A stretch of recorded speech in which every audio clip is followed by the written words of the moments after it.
Flood control project sa Mandawi City nahunlak netong Biyernes atol sa pagbunok sa kusog nga awan. Ug karong hapon nagpatawag og presscon ang kadagkuan sa DPWH. Niko si hinungdan nga nahunlak ang nahisgutang flood control project sa Mandawi.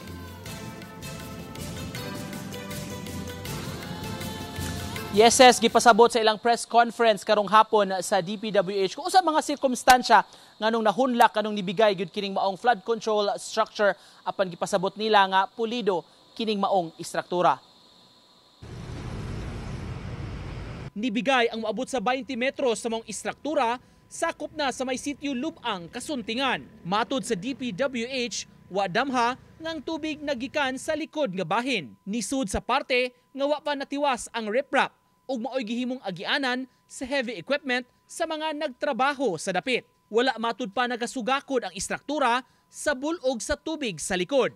Giklaro sa DPWH na subay sa design specification ang istruktura. Intensity, grabe kakusog nga murag ang estimate nato is mura og kakuan mo og Olympic nga swimming pool, murag tulo ka Olympic swimming pool ang nibaha dihang dapita. And then the water, ang ato ang revetment was designed for the passing sa tubig along sa riverway, sa waterway, but not at the back.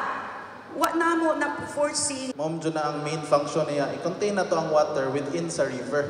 So wala dyan na siya i-consider na i-flow sa iyang likod, ongoing pa man. So natay mga gaps pa sa atong river, so napadyoy access ang atong river sa likod. Yeah. Kato siya, murag natural din siya ba? Dako yun siya na volume.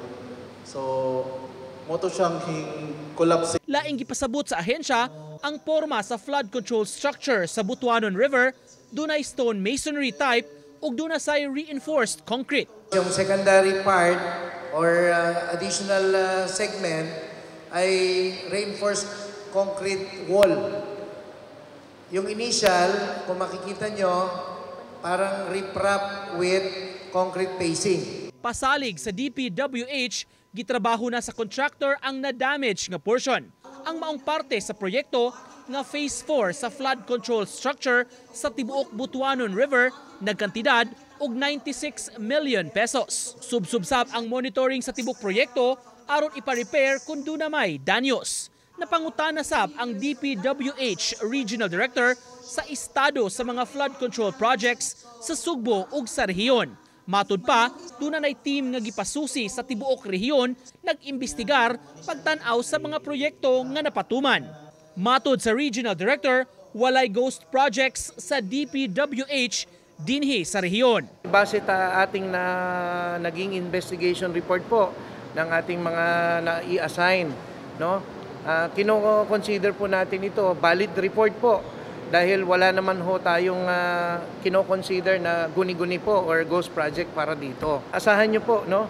Ang ating ahensya together with the local government units kasama ang ibang stakeholders po patuloy ho magsasagawa po ng ating mga dapat gawing clearing operations or mga desilting, declogging, including po ang pagmo-monitor po ng mga individual implemented projects.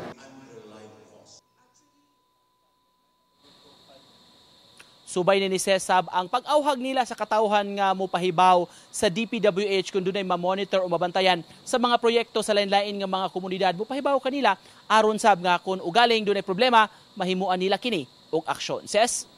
Dagang salamat, Miko Sereno.